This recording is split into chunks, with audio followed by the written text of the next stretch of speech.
What's happening right now in British Columbia is one of the biggest property rights stories in Canadian history, and barely anybody is talking about it. A BC Supreme Court decision has declared that Aboriginal title can exist over private property, not just Crown land, but private, fee simple homes owned by everyday British Columbians. The case is Cowichan Tribes versus Canada, and it's created a wave of uncertainty for hundreds of property owners in Richmond, as well as thousands more who are starting to ask the same question. If the court can say Aboriginal title exists over fee simple land once, what's stopping it from happening again? So let's get into what actually happened, how this decision threatens the very foundation of private property rights in BC, and why many experts believe the provincial government quietly helped set the stage for this. In August 2025, Justice Barbara Young of the BC Supreme Court ruled that the Cowichan Tribes hold Aboriginal title to about 7.5 square kilometers of land in Richmond. That same area includes roughly 150 privately owned homes, farms, and industrial properties. The court didn't just recognize Aboriginal title, it went a step further and said that the Crown grants issued over the land were invalid and that the Aboriginal title is a senior and prior right, meaning it exists above other interests, including private ownership. In simple terms, the court said fee simple ownership, the foundation of how property works in Canada, may not be absolute. The city of Richmond quickly sent out letters warning property owners that their ownership may be compromised. Imagine opening up that letter, being told that the land you bought, paid taxes on, and maintained could now be legally challenged. Understandably, this triggered immediate alarm by homeowners in Richmond itself. This is the first time in Canadian history that Aboriginal title has been declared over private land. Before this, Aboriginal title cases dealt with unceded Crown lands, places without private owners. But this decision now extends that principle into developed urban areas over land that's already privately owned, financed, and insured.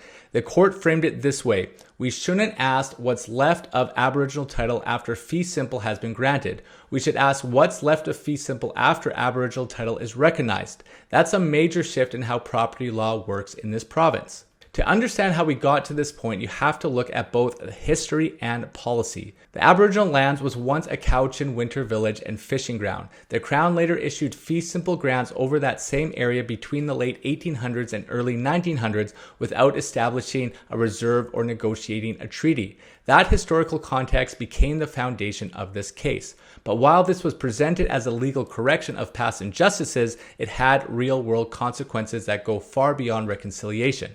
The decision directly undermines property certainty, the very thing that drives mortgages, lending, development, and investment in British Columbia. And while Premier David Eby says his government opposes the ruling, the reality is his administration helped create the environment that made this possible. Let's start with the Haida Title Lands Agreement, what Eby himself called a template for future deals across the province. That 2024 agreement recognized Aboriginal title over all of Haida Gwaii. It claimed to protect private property, but even legal experts warned it set a dangerous precedent by showing how Aboriginal title and fee simple could coexist. The plaintiffs in the Cowichan case used that very agreement to support their argument, and the judge agreed.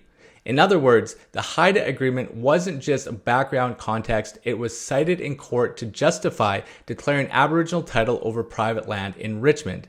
Then there's the civil litigation directive issued by Eby back when he was Attorney General. That directive limited what government lawyers could argue in court when it came to defending Crown land or private ownership. According to legal expert Robin Junger, one of the most important questions in this case was whether Aboriginal title had been extinguished when the government first granted private ownership in the 1800s. But the province didn't argue extinguishment at all. The judge even noted that both the federal and provincial governments failed to raise it, effectively conceding one of the only legal defenses available to protect private property. And it doesn't stop there. The province's implementation of UNDRIP, the United Nations Declaration on the Rights of Indigenous Peoples, also influenced the court's reasoning. BC passed legislation called DRIPA in 2019, requiring that all provincial laws be made consistent with UNDRIP, and UNDRIP explicitly says Indigenous peoples have the right to the lands and resources they have traditionally owned, occupied, and otherwise used. So when you put that together, a government that signs agreements acknowledging Aboriginal title over private property, limits its own legal defenses in court, and embeds UNDRIP principles into law, this outcome starts to look a lot less surprising. The Richmond decision has massive implications for every property owner here in British Columbia, not just the ones living inside the couch and claim. If Aboriginal title can override fee simple once, there's nothing stopping similar rulings in other parts of the province, because nearly all of BC is unceded territory. The uncertainty this creates is enormous.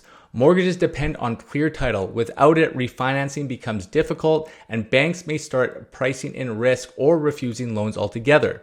Developers may pause projects, especially if there's a chance Aboriginal title could later interfere with permits, zoning, or approvals.